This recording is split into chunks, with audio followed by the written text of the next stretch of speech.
Hey everybody, it's Retired Trainer Cam from the Treestones Pit Crew here with a preview of the greatest day in all of motorsports, the Sunday before Memorial Day, with the running of the Monaco Grand Prix of Formula One, the Indianapolis 500 for IndyCar, and the Coca-Cola 600 for NASCAR. As a fantastic month of May continues, we hit the headlining day of racing for the month of May with a triple header of crown jewel races featuring the three premier performance motorsports all around the world. Starting with the Monaco Grand Prix for Formula One, this is undoubtedly one of the crown jewel races for Formula One, and one that ends up at the top of the resume for anybody that wins this race. Max Verstappen won last year's running of this race after starting on the pole and leading every lap on his way to his second Grand Prix win here, with Fernando Alonso and Esteban Ocon rounding out the podium after Esteban had a fantastic qualifying day. Qualifying is critical here, as starting on the front row gives you the best shot of winning here, as opportunities to overtake are very slim here. With it being a very narrow track, no mistakes can be made on qualifying day. Racing on Sunday starts at 7:30 a.m. Eastern Time on Sunday morning to start the day of racing. Next up is the 108th running, the Indianapolis 500 in the afternoon.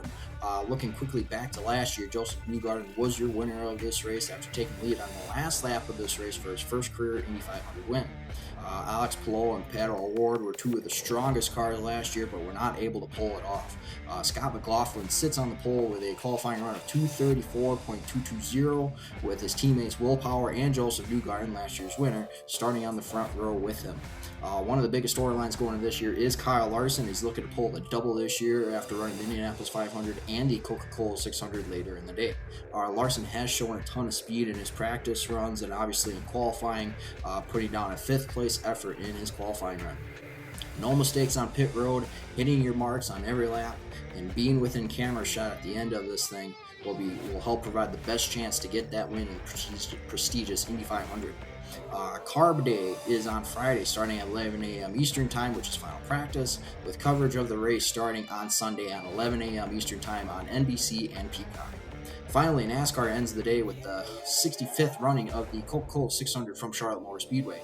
Looking back at last year, Ryan Blaney got his first win of the season, swapping the lead back and forth with William Byron several times throughout the race. The mile-and-a-half racetracks have been NASCAR's best racing so far this year, and it's anticipated to be the same thing here this year for NASCAR's longest race of the year, being 600 miles.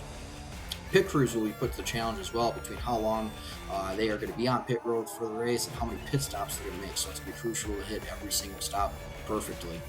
This is also the only race that is broken up into 4 equal stages, as each stage will be 100 laps long.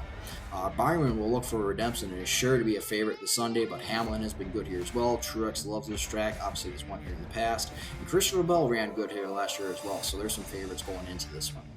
This is also the second half of the double for Kyle Larson, his attempt this weekend, so it'll be interesting to see how he does this weekend as well. Racing on Sunday evening starts at 6 p.m. Eastern Time on Fox, with PRN having a call on the radio. We'll recap the events of these prestigious races along with racing from around the country on next week's episode of Tuesday Track Talk, so we'll see you then.